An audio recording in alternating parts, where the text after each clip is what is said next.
Let's talk about nicotine. It's a molecule of pure contradiction. One minute, it's a tool that can sharpen your focus. The next, it's a poison. It has therapeutic potential, and yet it's also one of the most addictive substances on Earth. So how? How can one tiny molecule wear so many different hats at once? And that right there is the central mystery we're going to unravel. To figure it out, we've got to go deep inside the human brain and see exactly what happens the moment nicotine shows up. So to really get to the bottom of this paradox, we first have to understand the system it targets. You see, your brain has this intricate network that manages really important stuff, like your attention span, your ability to learn new things, and it's all controlled by a natural chemical key. Well, nicotine, it's like a master lockpick that's about to hijack the whole system. These are the locks. They're called Nicotinic acetylcholine receptors, or just nAChRs for short. Think of them as the ignition switches for your cognitive engine. Normally, your brain's own molecule, a little thing called acetylcholine, is the key that turns them on. But nicotine is a near-perfect mimic. It's like a master key that slides into those locks, and not only does it fit, it turns them with way more force than the original ever could. Now here's where it gets really interesting. Nicotine doesn't just hit one kind of lock. It has two favorite targets. First, you've got the alpha-4 beta-2 receptors. These guys are packed into the brain's reward center, and they are the superhighway to addiction. But then you have the alpha-7 receptors.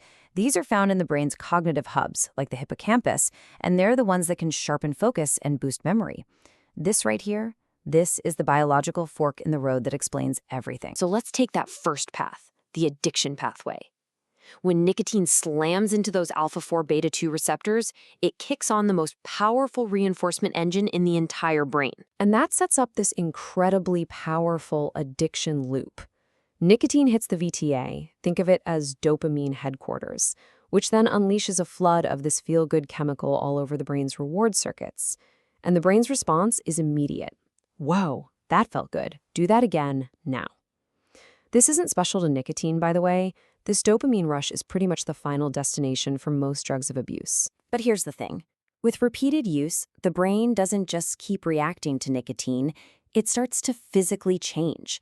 It actually rewires itself to expect it, to need it. And there's a name for this process. It's called neuroadaptation. See, your brain is always trying to keep things in balance, a state called homeostasis. When it's constantly being flooded by nicotine, it tries to adapt. And its solution?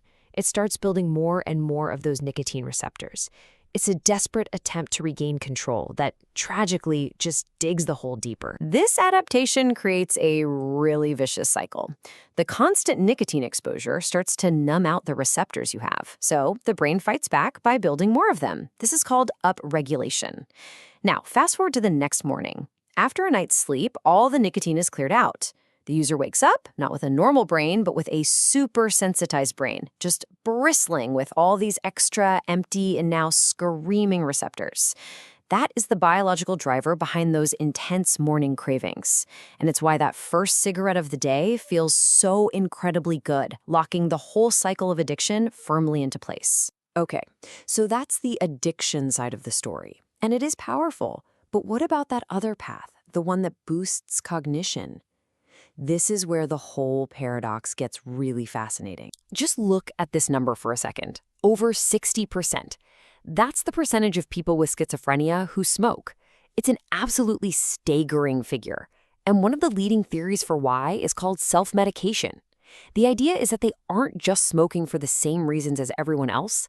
They might be unconsciously using nicotine to treat the very real, very difficult cognitive problems that come with their illness. And this brings us to what might be the single most crucial distinction in this entire explainer. In the short term, yes, nicotine can work as a cognitive enhancer.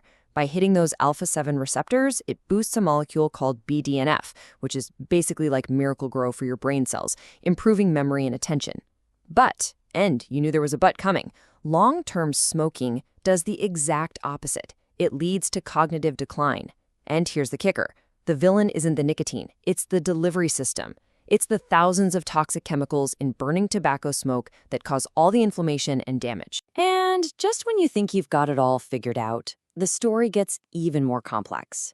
For decades, scientists noticed that smokers seemed to have a lower risk of Parkinson's disease. Everyone just assumed nicotine must be protective. But now, a wild new theory is gaining ground: reverse causation. The idea is that the very, very early brain changes in Parkinson's, long before symptoms appear, might actually change the brain's reward system, making it easier for people to quit smoking or to never even start. So the disease could be protecting them from the habit, not the other way around. This brings us to the real-world bottom line. All of this complex brain science really boils down to two things that determine whether nicotine helps or hurts: how you get it into your system, and, crucially, how old you are when you first start. How fast that nicotine hits your brain changes everything. A cigarette is like a rocket.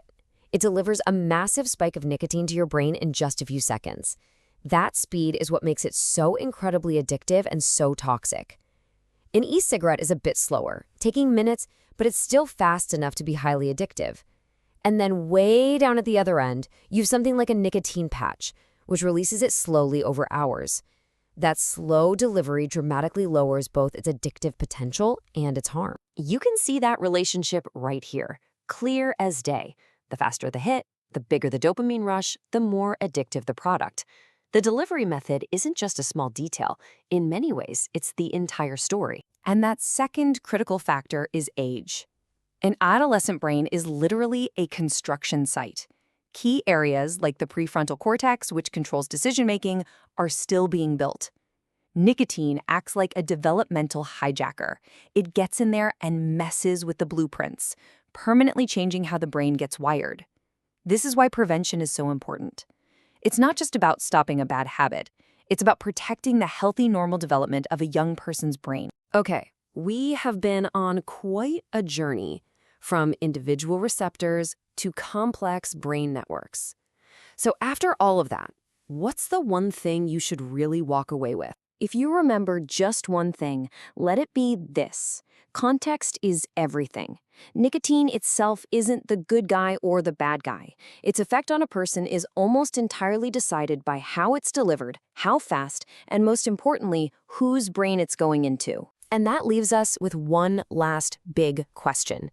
The science is becoming crystal clear that burning tobacco, the smoke, is the real enemy. But what does that mean for the future of the molecule at the heart of it all? As we move into an era of cleaner delivery systems, what happens to nicotine itself? Is it a therapeutic drug, a tool for harm reduction, or just a highly regulated addictive substance? The science is still evolving, and the debate is just getting started.